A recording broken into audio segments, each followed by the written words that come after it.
Christophe, bonjour. Bonjour. Alors, est-ce que tu peux nous dire en quelques mots quelle est ton expérience de dirigeant et ce que tu fais aujourd'hui comme activité professionnelle? Alors, mon expérience de dirigeant, c'est d'avoir dirigé pendant 18 ans donc IMA Technologies et d'avoir fait une transformation de libération d'entreprise pendant 6 ans. Et actuellement, je suis sorti d'Imatech et j'ai lancé une activité qui s'appelle Sens Collectif pour accompagner donc ceux qui souhaitent transformer leur boîte. Ah bah génial, ok, merci beaucoup. Alors, la question que je voudrais te poser, c'est que apparemment l'émotion a pour toi une place importante dans le fonctionnement d'une entreprise. Est-ce que tu peux nous en dire quelques mots? Quelle importance ça a? Pourquoi c'est important l'émotion en entreprise?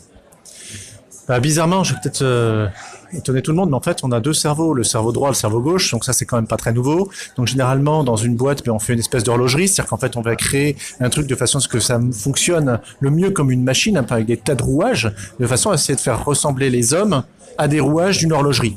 Super, super bonne idée.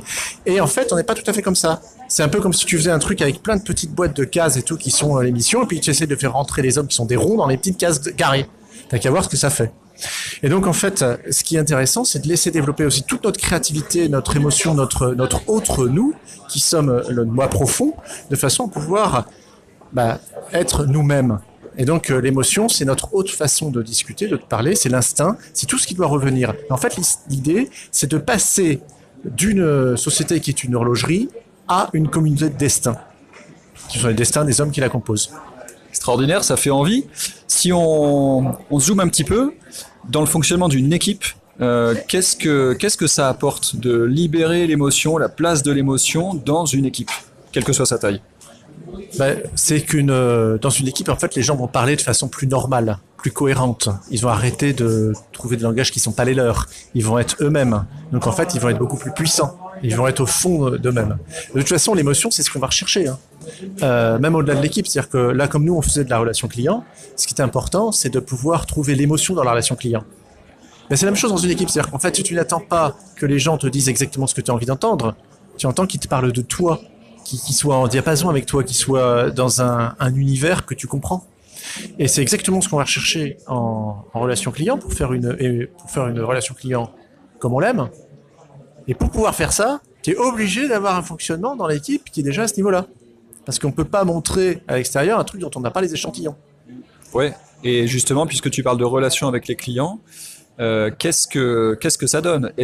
À quel point est-ce qu'on peut se permettre de libérer l'émotion dans la relation avec ses clients?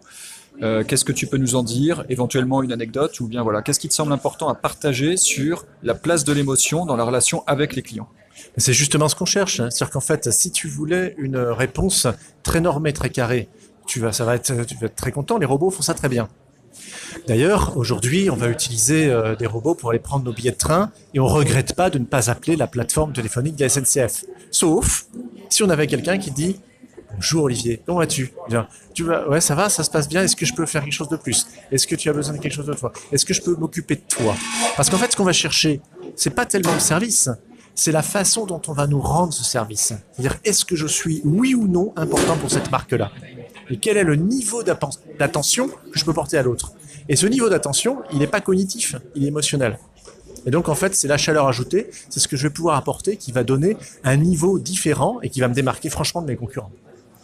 Finalement, et pour conclure, c'est juste tenir compte de ce qu'on est en tant qu'êtres humains, en ne cherchant pas justement à s'atrophier ou à se limiter parce qu'une relation est professionnelle? En fait, c'est de magnifier ce qu'on est de mieux. Et donc, dans le mieux, c'est tête, cœur et tripes. Il y a les 3 dimensions. Et donc, c'est d'arriver à ressortir tous ces éléments-là au profit du collectif et de l'entreprise de façon vraie. Donc, ça ne fonctionnera que si on est vrai dans notre relation. Merci beaucoup Christophe d'avoir pris ce temps avec nous, c'est hyper intéressant, je pense que ça inspirera beaucoup de monde. Encore merci et puis bon campus des entreprises libérées. Merci beaucoup, bonne journée.